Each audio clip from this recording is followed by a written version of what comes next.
Hi there, welcome back. It's Hélène again with another video. And if it's your first time, welcome. If you like the content on this video, I would love it if you would give it a thumbs up.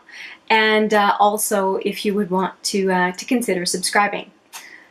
This video is going to be a little bit different. I've done one video for sure on why I never pay full price, and I've also done a recent video, my latest haul, where I talked about purchasing the Ciate Chloe Morello collab volume 2.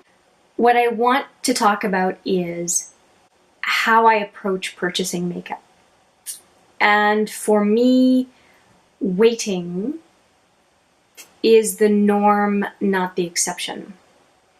And that's probably why you're not going to see anti-hauls on this channel, because I basically anti-haul everything until I have had a chance to really see what the reaction is. And I absolutely entirely dismiss initial reactions. I watch a lot of declutters, and I watch what people get rid of the most. And I see a couple of themes.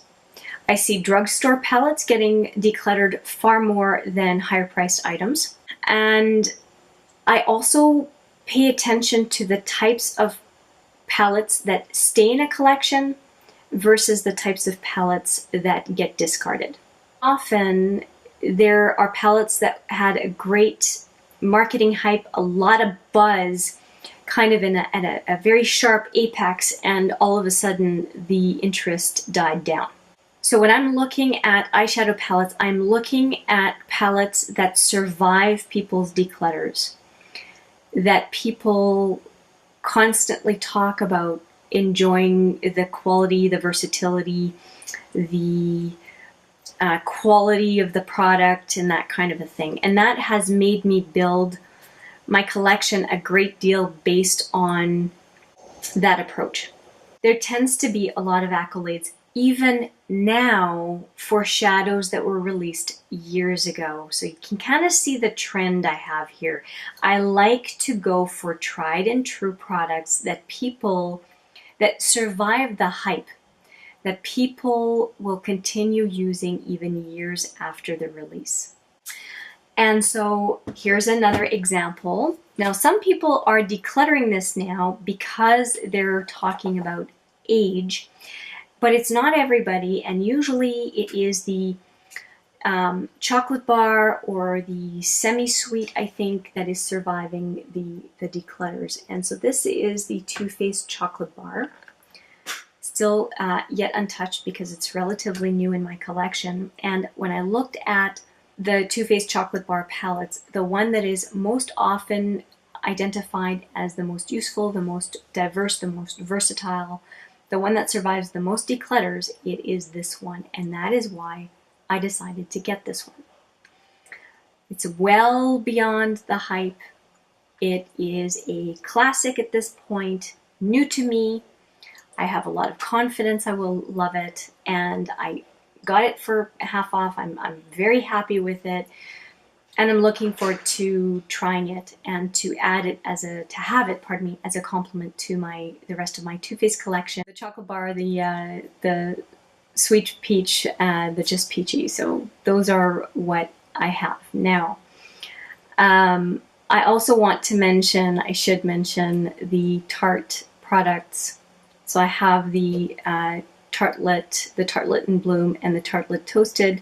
I got it as a vault, all three together. And I also went and got the 4 Naked palettes from Urban Decay, Naked 1, 2, 3, the Naked Heat. And I also picked up the Smoky on clearance at Shoppers Drug Mart here in Canada, though the 4 palettes, the other 4 palettes, Naked palettes, came from Sephora.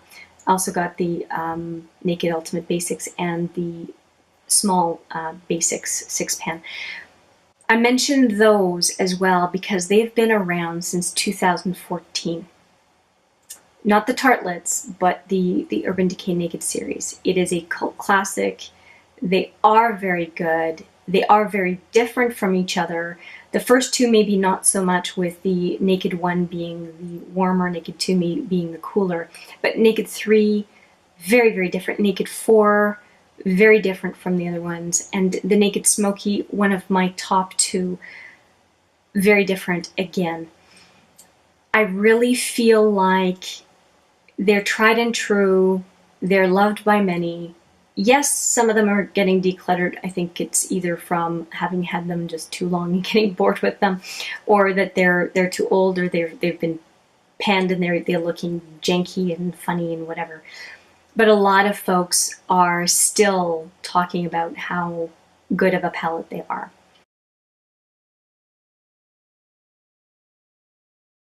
There is a palette that is on its way to me that again is a classic, that again has survived the hype, and that is the Urban Decay Electric palette. So I have mentioned in a video before, I will link it in the cards above, that I've been on the hunt for the perfect yellow. And I thought maybe the Yes Please from ColourPop would have that yellow. I have some hopes for this palette to have an okay yellow, although I don't have the highest hopes for it. And I'm probably still going to be on the hunt for it, but the Electric has a very interesting yellow, and it is quite a pigment of an eyeshadow. Like, some of them are pure pigments. I don't think all of them are. And here I have a chance to have a palette of 10, I believe, eyeshadows of pink and purple and blue and teal and yellow and orange, and a nice, beautiful silvery color for 40 Canadian, because again, it is discontinued in a lot of places. It's still on the Urban Decay site, and I decided to nab it. And I know it's a full complement to what I have already, because I did a full view of my collection and looked for vibrant colors such as those that I would have, and I don't have anything quite like the Electric palette, and I know that it will be versatile for me for just a pop of color on a variety of eye looks. And again, that palette has been in my sights for a year, and it's been a very considered purchase.